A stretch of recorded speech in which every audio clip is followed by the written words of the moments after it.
Hello students, चलिए start करते हैं। एक्सरसाइज 11.2 का क्वेश्चन नंबर 8 देखते हैं क्या है।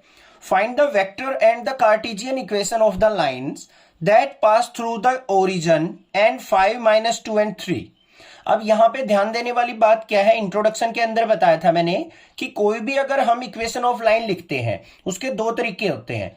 पहला तरीका होता है क्या, अगर हमें एक पॉइंट दे रखा हो जिससे वो लाइन पास हो रही हो और दूसरे वेक्टर के पैरेलल हो, तो लिखने का तरीका था r is equal to A plus lambda B. अब यहां पे बच्चों हमें क्या दे दिए, दो पॉइंट्स दे दिए कि इन दोनों पॉइंट से लाइन हमारी पास हो रही है। तो हम कैसे इक्वेशन ऑफ लाइन बनाएंगे, चलिए देखते हैं। सबसे पहले देखो हमें पॉइंट्स क्या क्या दे रखे हैं। पॉइंट्स जो है, एक तो ओरिजिन है, तो ओरिजिन के पॉइंट क्या होते हैं हमारे, तीनों एक्सिस के लेंगे हम, 0, 0, 0। और दूसरा पॉइंट क्या दे रखा है हमारा, वो दे रखा है 5, -2, 3। इनको वेक्टर फॉर्म में लिख लो। ये क्या हो जाएगा हमारा, 0i plus 0j plus 0k। ये हो गया हमारा a, जिनसे लाइन हमारी पास हो रही है। इसको हम कैसे लिखेंगे, 5i माइनस का 2j प्लस का 3k। ये हो गया हमारा वेक्टर b। ए और बी आ गया। अब इन पॉइंट से हमें वेक्टर फॉर्म लिखनी है। वेक्टर इक्वेशन किसके इक्वल होती है, r is equal to A plus lambda b minus a. जब दो पॉइंट्स जिनसे हमारी लाइन पास हो रही हो तो उसकी वेक्टर इक्वेशन कैसे लिखी जाती है, r is equal to lambda times of B minus A करके। ठीक है, लिखते हैं। तो r इज इक्वल टू क्या आ गया, ए वेक्टर क्या हमारा 0i plus 0j plus 0k plus में लैम्डा इंटू बी माइनस ए करेंगे तो 5 minus 0i, 5 minus 0i minus 2 minus 0j। तो यहां पे क्या लिखेंगे, प्लस में -2 माइनस 0j, फिर 3 माइनस 0k तो प्लस में 3 माइनस 0 इंटू के।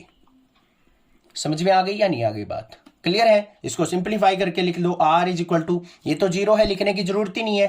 तो यहां पे क्या आ जाएगा, लैम्डा टाइम्स ऑफ 5i, यहां पे माइनस का साइन आ जाएगा, लैम्डा टाइम्स ऑफ 2j, फिर यहां पे प्लस में लैम्डा टाइम्स ऑफ 3k, या फिर r इज इक्वल टू क्या आ जाएगा, लैम्डा कॉमन लेंगे, अंदर बच गया 5i माइनस का 2j प्लस का 3k। This is the equation. ये हो गई हमारी वेक्टर इक्वेशन। समझ में आ गई बात, क्लियर है। अब हमें क्या लिखना है, इसकी कार्टेशियन इक्वेशन लिखनी है। कार्टेशियन इक्वेशन के लिए हम क्या करेंगे, लैम्डा की वैल्यू निकाल लेंगे। फॉर कार्टेशियन इक्वेशन आर को हम क्या लिखेंगे, xi plus yj plus zk is equal to 5 lambda i minus में 2 लैम्डा j प्लस में 3 लैम्डा k। क्लियर है, कंपेयर कर लो बच्चों। अब हमें बस और कुछ नहीं करना, i को i के साथ कंपेयर करेंगे तो x इज इक्वल टू क्या आ गया, 5 लैम्डा i को छोड़ देंगे क्योंकि कंपेयर किया है। तो यहां पे लैम्डा इज इक्वल टू क्या आ गया, x बाय 5 आ गया ना। फिर y को कंपेयर करो, इसको j कंपोनेंट को, तो y इज इक्वल टू क्या हो जाएगा, माइनस का 2 लैम्डा, और लैम्डा इज इक्वल टू क्या हो जाएगा, y बाय -2। सिमिलरली इसको k कंपोनेंट को कंपेयर करेंगे तो z is equal to 3 lambda, और यहां पे लैम्डा इज इक्वल टू क्या आ गया, z बाय 3। ठीक है, तो तीनों से हम क्या लिख देंगे, कार्टेशियन इक्वेशन। कार्टेशियन इक्वेशन क्या हो जाएगी, लैम्डा की वैल्यू तीनों इक्वल है तो यहां पे x by 5 equal to y by -2 equal to z by 3। This is the answer. समझ में आ गई बात, क्लियर है। वैसे दूसरा तरीका भी होता है इसका लिखने का, इंट्रोडक्शन में बताया था मैंने, x minus x1 divided by x2 minus x1।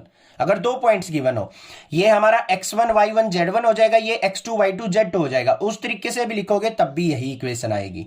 कोई भी दोनों मेथड में से आप एक यूज कर सकते हो। पता है ना आपको इक्वेशन कैसे लिखी जाती है कार्टेशियन की, x minus x1 divided by x2 minus x1, introduction के अंदर बताया था, equal to y minus y1 upon में y2 minus y1 is equal to z minus z1 upon में z2 माइनस z1। जब 2 पॉइंट्स हमें दे रखे हो तो कार्टेशियन इक्वेशन ऐसे लिखी जाती है और वेक्टर इक्वेशन ये। इस तरीके से लिखोगे तब भी यही आएगी, लैम्डा की वैल्यू निकाल के लिखोगे तब भी यही आएगी। कैसे भी कर सकते हो, जैसे आपको इजी लगे। कोई भी प्रॉब्लम लगे स्क्रीनशॉट व्हाट्सएप पे शेयर करके जरूर पूछ सकते हैं, मैं आपकी हेल्प जरूर करूंगा। आप भी प्लीज सब्सक्राइब कीजिए चैनल को और 6 क्लास से लेकर 12 तक के बच्चों को नेक्स्ट क्लासेस के बारे में बताइए। Thank you students.